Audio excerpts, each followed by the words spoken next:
Hola, en un video anterior hice una presentación del Miedos para los Valientes y otros cuentos para la reflexión ética. Una serie de historias para promover la reflexión ética entre los niños de la educación básica primaria. Lo que voy a presentar hoy es, en cierto modo, una continuación de la serie anterior.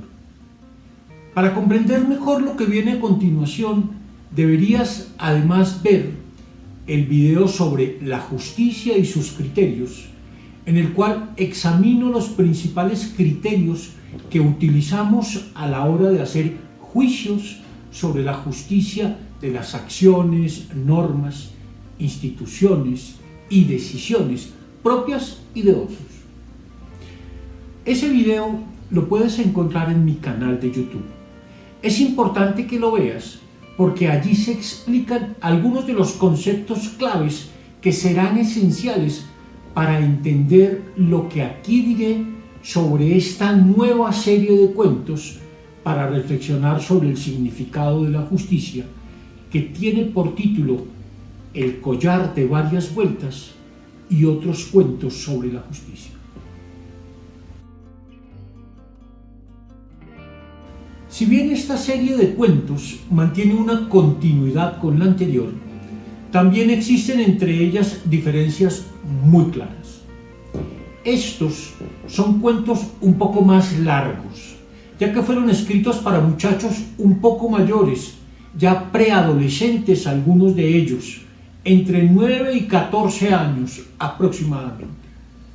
Se suelen usar entre el quinto y el séptimo grado de la educación básica, en una clase de ética, o pueden ser leídos también con los hijos, con sus padres, como una manera de promover la reflexión ética en el hogar.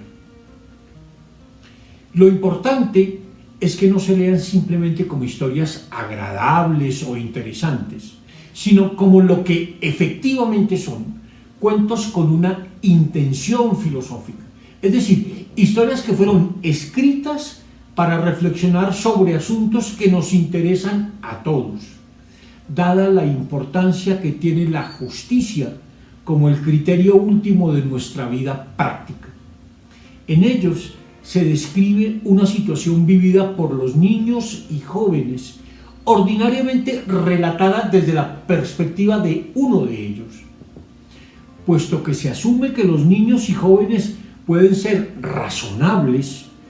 Quienes fungen como narradores operan como seres razonables y reflexivos, pues al tiempo que nos cuentan una historia, reflexionan sobre el sentido de los acontecimientos que narran.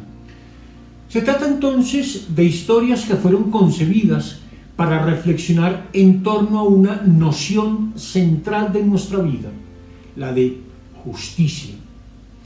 En ellas se le aborda desde distintas perspectivas: la de las relaciones familiares, la de las relaciones entre compañeros, la de las relaciones económicas, la administración de justicia y muchas más. La justicia está en juego en situaciones de muy diversa índole, y las historias que aquí se cuentan nos permiten aplicar adecuadamente criterios diversos de justicia en situaciones diferentes. Pero, ¿de dónde surgieron y qué pretenden estos cuentos? Todos los cuentos de este libro fueron surgiendo a partir de situaciones de mi propia vida o de experiencias con mis hijos, de situaciones de la vida del vecindario en donde viví por muchos años, o incluso de claras situaciones de injusticia, en todas sus formas: corrupción, violencia, matoneo y otras cosas. Todas las formas de injusticia que se viven en un país tan complejo como Colombia. Fueron tales situaciones las que me sirvieron de trasfondo en la escritura de estos cuentos. Algunos de ellos surgieron de diálogos que se dieron en mi propia casa con mis hijos cuando todavía eran niños. Otros recrean historias clásicas, como el cuento tradicional italiano La campana de Atri, Otros recogen situaciones que son comunes en los colegios, como el matoneo o bullying, situaciones de fracaso escolar o problemáticas sociales que se viven en nuestros países, como esas modalidades de estafa que algunos organizan engañando a las personas y quitándoles el fruto de su trabajo. Lo que se busca es que, reconstruyendo imaginativamente tales situaciones y poniendo especial énfasis en los conceptos filosóficos que allí están en juego, los muchachos que trabajan con estos cuentos se entrenen en el ejercicio de juzgar situaciones bajo criterios de justicia.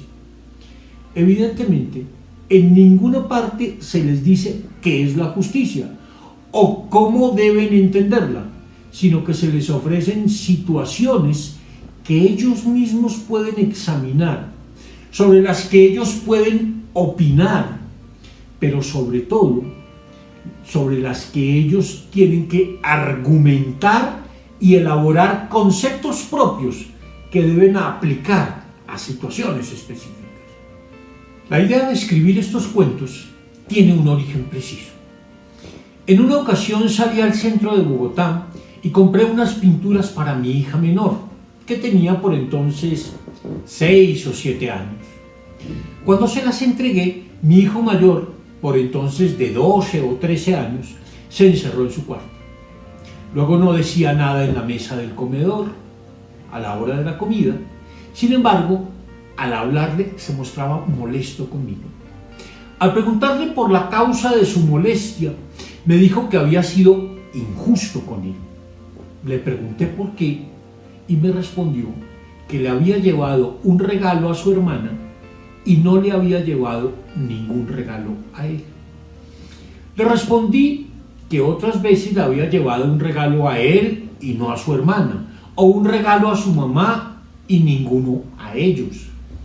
Pues al fin y al cabo los regalos se dan gratuitamente y no se tiene que dar nada a cambio, ni hay que darle a todo el mundo lo mismo.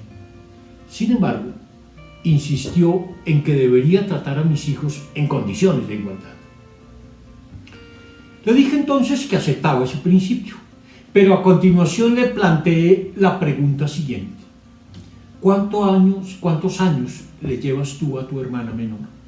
Me dijo que 6, de lo cual saqué la conclusión de que le llevaba 6 años de regalos, y por tanto no había a este respecto condiciones de igualdad entre ellos.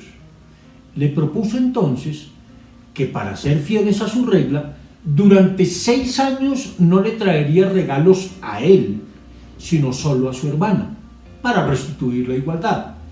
Y luego empezaría a operar la regla de que siempre que le trajera un regalo a uno, le traería un regalo al otro.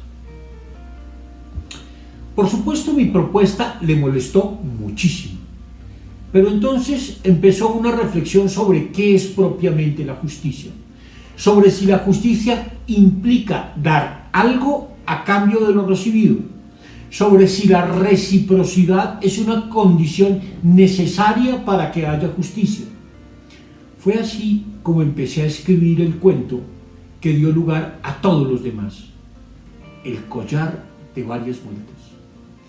La historia completa se puede leer allí. Entremos ahora sí en la presentación y descripción de cada uno de los cuentos que conforman el libro. El primer cuento se llama La fuerza de las poleas y tiene por tema básico la resolución pacífica de los conflictos. Se examina un caso típico de matoneo escolar, un muchacho a quien otro mayor agrede físicamente. Sus amigos, muy molestos con lo ocurrido, lo incitan a que se vengue e incluso empiezan a planear la venganza contra el agresor. Juan Carlos, el muchacho agredido, acompañado en ello por otra compañera, entiende que el círculo de la venganza no funciona y se apoya para ello en un principio que ha escuchado en la clase de ciencias naturales, el de las poleas. Como él mismo le dice a uno de sus compañeros, no necesariamente para vencer una fuerza se requiere una fuerza mayor, sino que muchas veces una fuerza menor puede vencer a una fuerza mayor si es ejercida adecuadamente. Bajo este principio, Juan Carlos es capaz de enfrentar a su agresor y confrontarlo con sus propias contradicciones, hasta que finalmente logra solucionar el conflicto de forma pacífica y dialogada. El segundo cuento, La botella de la discordia, se ocupa de cómo hacer buenos juicios sobre situaciones de nuestra vida y qué elementos debemos tener en cuenta para ello. Por ejemplo, la importancia de tener en cuenta las circunstancias, las consecuencias, los motivos y las razones de nuestras acciones. Y también incluso ciertas reglas que todos debemos respetar. La situación que se crea para propiciar este examen de los elementos a tener en cuenta a la hora de hacer un juicio ético es un paseo escolar, en el cual un niño, que es muy cercano a un profesor, y se ha enterado que su maestro cumple años ese día del paseo, lleva para celebrar una pequeña botella de vino. El niño es hijo de un chileno y en su casa es normal tomar vino a la hora de las comidas. Lleva pues una botellita y unas copitas para hacer un brindis a la hora del almuerzo. Sin embargo, antes de ello, alguien descubre en su maleta la botella y lo denuncia por haber violado las reglas del paseo. El profesor, sin considerar ninguna circunstancia ni motivo, lo castiga muy severamente. Sin embargo, por la intercesión de un compañero, más adelante se percatarán de que no tuvieron en cuenta todos los factores. Y el profesor mismo reconocerá que su juicio fue precipitado y que a la hora de juzgar los actos propios y de los demás, se deben tener en cuenta factores muy distintos. El Colegio de la Justicia se inspira en un cuento tradicional italiano, La campana de Atri. Dicho cuento relata la historia de un rey que en ese pequeño pueblo puso en medio de la plaza una gran campana con una tira larga para que todos, incluso los niños, pudieran tocarla cuando creyeran que se hubiese cometido injusticia en contra suya. El rey la llamó la campana de la justicia y dio orden para que cuando se tocara, los magistrados se reunieran para resolver el caso de quien se hubiese sentido víctima de injusticia. La campana funcionó por años. Un día, ya desgastada la tira, alguien la sustituyó por el bejuco de un árbol. Un viejo caballo, hambriento tras ser abandonado por su amo, mordió el bejuco e inmediatamente salieron los jueces que exigieron justicia para el caballo por parte de su amo. Esa vieja historia la reescribo en una situación nueva. Lo que ocurre en un colegio en donde hay un ágora, en que todo aquel que sienta que ha sido maltratado, que ha sido víctima de injusticia, puede convocar a los jueces para que resuelvan su caso. Al final aparece un pequeño perro que ha sido maltratado y se hace un juicio para ofrecerle una posibilidad de reparación. Todo esto sirve para entender, entre otras cosas, qué derechos tienen los ciudadanos, en qué consiste el respeto al debido proceso y cómo funcionan las instituciones de justicia en una democracia. Ya conté el origen de El collar de varias vueltas, el cuento central del libro. Solo quisiera decir ahora que lo que se examina en esta historia son los diversos criterios que utilizamos para hacer juicios sobre la justicia. Toda la discusión empieza a propósito de qué quiere decir tratar a todos como iguales y si el hecho de dar un regalo a una persona implica que eso mismo se debe hacer con otro que es igual, en este caso un hermano. A partir de este primer diálogo se va pasando poco a poco a otras situaciones que han de conducir a los muchachos lectores a examinar criterios como el mérito, el juego limpio y la reciprocidad. Además, se va a examinar el sentido en que somos iguales y en que somos diferentes unos de otros, el sentido que tiene la repartición totalmente igualitaria de los bienes y cuál es el valor de los detalles en la amistad y muchísimos otros temas.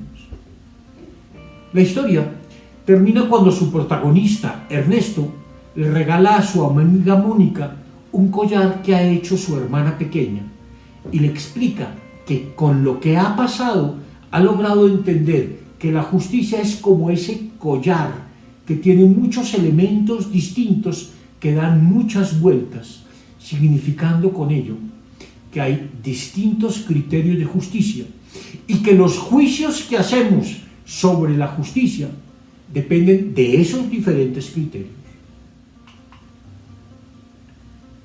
Sospechar no siempre está mal. El quinto cuento trata, aunque esto solo se revelará al final, un caso de estafa. Al frente de la casa de una familia que vivía hace muchos años en un barrio tradicional, llega una nueva familia, muy joven, que hace grandes fiestas a las que invita a todos los vecinos. Los nuevos habitantes del barrio se presentan ante todos como inversionistas. Por supuesto, muchas personas, ante la aparente bondad de estos señores, empiezan a hacer negocios con ellos, pues están deslumbrados con estos nuevos ricos a los que les fascina aparentar. El propio papá de Marcela, la joven protagonista, empieza a pensar en la posibilidad de invertir el dinero que tiene acumulado para su pensión de vejez con quienes le prometen tan buenos rendimientos. Solo Marcela está todo el tiempo sospechando. A ella le parece muy rara tanta ostentación, tanta generosidad y tanta amabilidad por parte de unos vecinos hasta entonces desconocidos. Esto le genera conflictos con otros miembros de la familia, especialmente con su hermano Felipe, que vive encantado con los lujos de esta pareja estrambótica. Al final, se descubre que todo es una farsa, con lo cual Marcela tiene la razón. No está mal sospechar de las apariencias, de todos los que nos pintan pajaritos en el aire y de los que nos prometen cosas imposibles de cumplir. El último cuento se llama El dilema de Jaime, porque Jaime, su protagonista, es un muchacho de grado 10º que cree haber perdido un examen final y con ello el año escolar, lo que lo lleva a dudar si quiere o no continuar en el colegio. Por momentos siente que no debe hacerlo y que más bien debería ponerse a trabajar. En cierto sentido, lo que aquí se examina es un caso de fracaso escolar, tan frecuente entre los jóvenes de hoy. Jaime tiene este dilema y se lo plantea primero a uno de sus amigos y posteriormente a sus padres, particularmente a su papá, que reacciona muy duro contra la posibilidad de que su hijo no siga estudiando. Aunque en principio le dice que quiere que tengan una conversación, evidentemente el papá aprovecha la situación para reconvenirlo, para regañarlo muy duro. Por eso Jaime le dirá a su papá que no siente que esté hablando con su padre, sino con su verdugo. Y que eso que están teniendo no es precisamente una conversación, sino una acusación y un juicio condenatorio. A propósito de esto, se plantea también el problema de si las familias son o no instituciones democráticas. Y si la familia es o no es, puede ser o no es de ninguna manera una comunidad democrática. Por supuesto, para conocer más a fondo estos cuentos, hay que leerlos con cuidado y hacerse muchas de las preguntas que allí se plantean sus protagonistas. Lo importante es que no nos limitemos a leer estos cuentos como si se tratara de una historieta más, escrita solo para divertir. Estos cuentos fueron pensados para generar la reflexión ética y para ser discutidos en el aula de clase o en hogar. Lo esencial es que leyéndolos y discutiéndolos salgan a flote todos los interrogantes éticos que tienen los niños y los jóvenes, y que los padres y maestros les ayuden a explorar sus interrogantes y vayan aprendiendo así a hacer mejores juicios sobre las situaciones que viven a diario. Para apoyar el trabajo de los padres de familia y de los maestros en el aula, he escrito también un manual que se llama Aprendiendo a juzgar los actos propios y de los demás. Allí se comenta parte por parte cada uno de estos cuentos.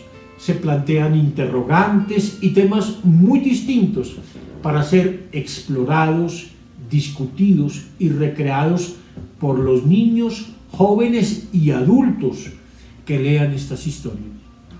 Y hay también planes de diálogo y discusión para examinar nociones un poco más complejas, como las de mérito, proporcionalidad, reciprocidad o juego limpio. También se proponen una buena cantidad de ejercicios y actividades que permiten recrear los conceptos que se han venido trabajando.